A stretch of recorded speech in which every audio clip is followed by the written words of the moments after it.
Hello, I'm Nicolette Yevich and I'm the Director of the Career Development Center. I would like to take a few moments to share with you a little bit about the work that we do. As we work with students in the Career Development Center, we really have a plan for the way that we interact with them and help them towards their career. First off, as first-year students, we really want them to expand their horizons. They're going to be taking a lot of intro-level courses that we hope will open them up to new possibilities that they hadn't considered, possibly majors as well as different careers that they didn't even know were available. Once they are doing that, we hope that they will be able to declare a major, if they haven't already, by the end of their first year. As they move into being sophomores, we really want them to explore on a deeper level within that major, what the possibilities might be. As they move into juniors, then we're hoping that they will really evaluate what they've been able to learn about that major and the types of careers, and really start honing in on a few of the things they feel very drawn to. And then by the time the senior year comes around, which happens very quickly, it's time for them to really implement their plan. And it's certainly true that looking for a job is like having another course. And so it's really important for them to be able to focus on what it is that they're doing. During the first year that a student is on campus, I'm actually, as the Career Center Director, implemented into the curriculum. And so there are two opportunities that I have to go into the classroom and meet your student and give them two assessments that we have available. The first is called Focus 2. It's a software that they can use throughout the time that they're here at Central to be able to explore majors as well as look at career options around that major. They can also find out information about what the job prospects are going to be, maybe in 4 to 5 years, to see if there's going to be a demand for those jobs. And then they can also look at salary data for Missouri or across the United States. And that happens before they come home for Thanksgiving. In their second semester, I have the opportunity to talk with them about the Myers-Briggs type inventory. And so I go into the classroom and really discuss personality theory. And we talk about how, or what develops through their personality, what are their strengths, what are the challenges, but more importantly, I hope that they realize that throughout the rest of their lives they're going to be working in groups and that they need to find ways to really appreciate the other people that they're in group projects with as they move into their career, and understand that not everybody comes at issues or problems the same way that they do. And so it's also a little bit more about tolerance as well as what their strengths and challenges are. And I've never met an employer who hasn't asked a student, what are your strengths and what are your challenges? I'd like to share with you some of the workshops that we provide across campus. One of the new technologies that are happening, or that is even going to become more important while your student is here, is LinkedIn. LinkedIn is kind of like the professional version of Facebook. It's an opportunity for students to put their resume and their experiences in a professional way, and an opportunity for employers to actually look through LinkedIn and find people that might be a fit for their company. Another thing we talk about through the Career Development Center is networking. It seems to be a pretty nebulous topic for students. They're not really sure what networking entails. And so we do a few events across campus to really help students meet alumni, find out about job prospects with different companies, but just so they feel really comfortable walking up to someone that they don't know and being able to start a conversation with them. We often invite employers to come to campus to talk about their industry, to discuss the employment market, and discuss what they're really looking for in candidates as a way for students to really start thinking about what they need to do to make themselves successful candidates when positions come open for those companies. Certainly, the reason that I'm in this profession is because I love working with students. I love helping them develop through their career, as well as watching sometimes the light bulb go off as we talk about how to get them ready for the journey that they're about to embark on.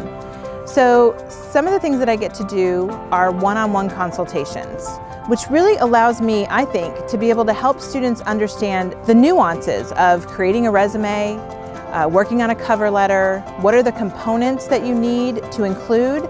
And a lot of ways that I do that is starting with the actual job description to help them start figuring out what are the important things to have on their resume, as well as how to address the needs of the position in the cover letter. Now that's not where it ends. I also have the opportunity to do mock interviews with students.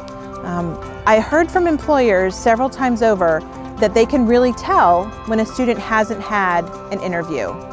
And so employers really are hoping that that awkwardness goes away. And I think by doing mock interviews, I'm able to help them understand what sort of questions they're going to be asked, maybe ways to answer those questions, ways that they can prepare so they're not caught off guard. If you had a dream job that you were applying for, you wouldn't want the very first interview you ever have to be for that dream job. And so I can talk with students about what went well about those opportunities, what they could change, and how they could really integrate their experiences into the job that they're hoping to get. Now, along with that comes internships.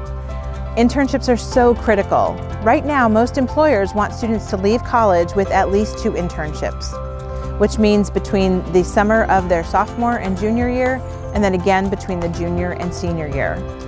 And depending on where the student lives, it's not always easy to find those opportunities. And so we try to work very early for students to find those. And of course, I would want every student to have a paid internship if possible. Those are definitely hard to come by, but there's no reason that CMU students don't compete along with students from across the country. And so again, practicing and having that opportunity to start really being strategic about where they want those internship opportunities is extremely important. It also makes sure that they have really valuable experiences on that resume. And again, they can start figuring out, is this a job I would like to do? Or are they in the wrong profession and industry altogether and they need to try something different? It's way better to find that out when you're a sophomore or junior before you graduate. The last piece that I get to talk with students about is study abroad.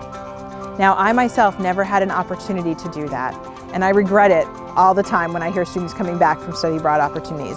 But I never met a student who didn't have a life-changing experience by studying abroad. If your student is looking for a more global perspective, study abroad is something that they should definitely consider. And study abroad has evolved even since I was a student. Now students can go on 3-week immersions, 6-week immersions. They can do internships abroad as well. And so if it's something that your student is really interested in, I encourage you to very early on start thinking about what the possibilities might be. I'd like to share with you some of the events that we plan through the Career Development Center. The first one I want to share is our Etiquette Dinner. Sometimes students will have to actually have a meal with an employer or people that work with the company prior or during the course of their interview. And so our Etiquette Dinner is an opportunity for students to sit down at a table with an employer. It's a very intimate setting. There's only 5 students and then 1 employer. They have the opportunity to talk with them about the profession, talk with them about job opportunities, as well as learning the finer points about etiquette and dining. The other event I want to share is our mock interview series. I just talked about that a second ago, but we're really proud of what we've been able to accomplish through our mock interviews. And I, again, love doing mock interviews with your students, but there's so much better feedback that they can get when they're talking with somebody from the industry that they want to go into. So this past September, we started bringing 2 employers in every month to do mock interviews. It's been a really fruitful experience. From the fall, we had 14 mock interview slots. 3 students received full-time job opportunities. These were not employers who came to campus saying, I want to hire for this position. They didn't come with the preconceived notion that they were going to walk away and offer somebody a job.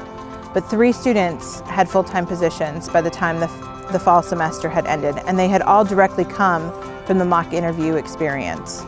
Certainly, students' resume and cover letter and writing skills plays an important part in them finding a job.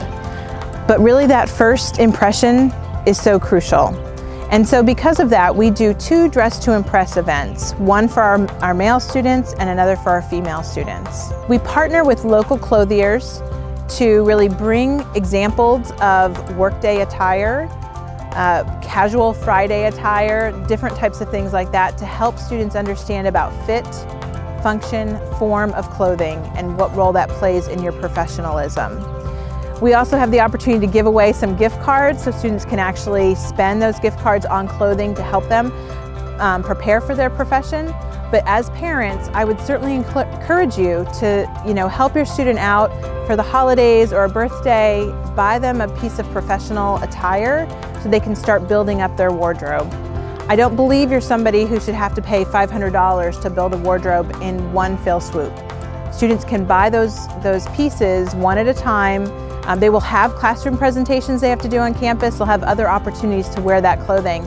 But when the career fair, the Career Expo comes up, or some other event that they want to attend, most of the things that we do require professional attire because they're going to be meeting with employers. So we hope your students will take advantage of that event as well, so that they feel comfortable being in front of employers and impressing them. The last event I want to tell you about is the biggest one that we do of all. It's called our Career Expo. This is an opportunity for students to be face-to-face with employers that have full-time, part-time, summer jobs, internships, and students get to talk to those employers about what's happening in those fields. A lot of times, our first-year students don't even think that it's important to come to the Career Expo, but I would say that's completely false. While students who are first year at Central Methodist may not be thinking about an internship at that point, if they find out that there's a company that they're interested in who has an internship available, chances are next year that internship is going to be available. And so this is an important opportunity for those students to talk with these employers to say, well, what can I do to differentiate myself over the course of this next year? The other crucial point is that students must dress professionally for this event. And so this is imperative because it really shows employers how serious they are about talking about their career. And so students that attend get to watch how upper class students carry themselves, the kind of conversations that are happening, and I even from time to time see upper class students mentoring our first year students on, here, walk around the career fair with me so that I can show you how I talk with employers.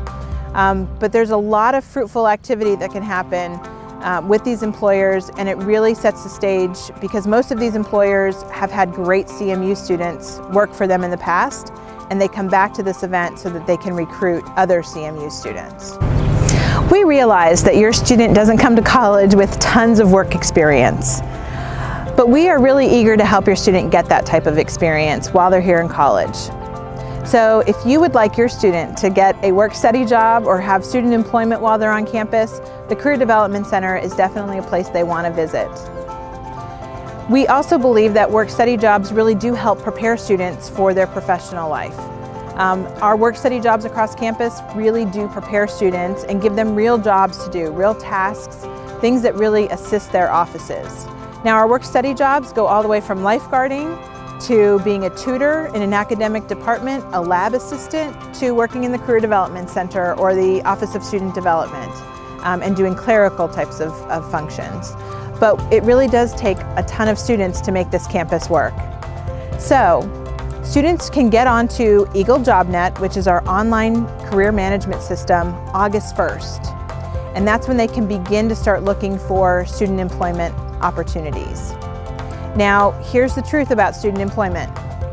There are about 300 jobs across campus, and we have 1,100 students. So, I would tell you to not be discouraged if your student doesn't find a position in that first semester. And things happen. People leave campus, seniors graduate, work schedules change, and some students can't keep those jobs. So students should always be on the system looking to see what type of opportunities happen. They will be able to apply early in August for selected positions. However, most jobs will not interview students until they come on campus. So employers want to meet students face-to-face when they're on campus so that they can do a proper interview with them. Our student employment jobs pay minimum wage, students get paid once a month, and there's great opportunities for them. And these work-study jobs could lead into internships, and again, that's work experience that they can put on their resume and help them prepare for the work world. The Career Development Center aims to be very transparent in all that we do. We are scouring the internet and other employment sites for jobs that are viable for our students given the types of majors that we have here at Central Methodist. But you as parents and guardians and family members have every opportunity to see the type of work that we're doing, the types of positions that we're putting out there, the types of articles that we're sharing with your student. So you can look for us on Facebook. You can find us on Twitter.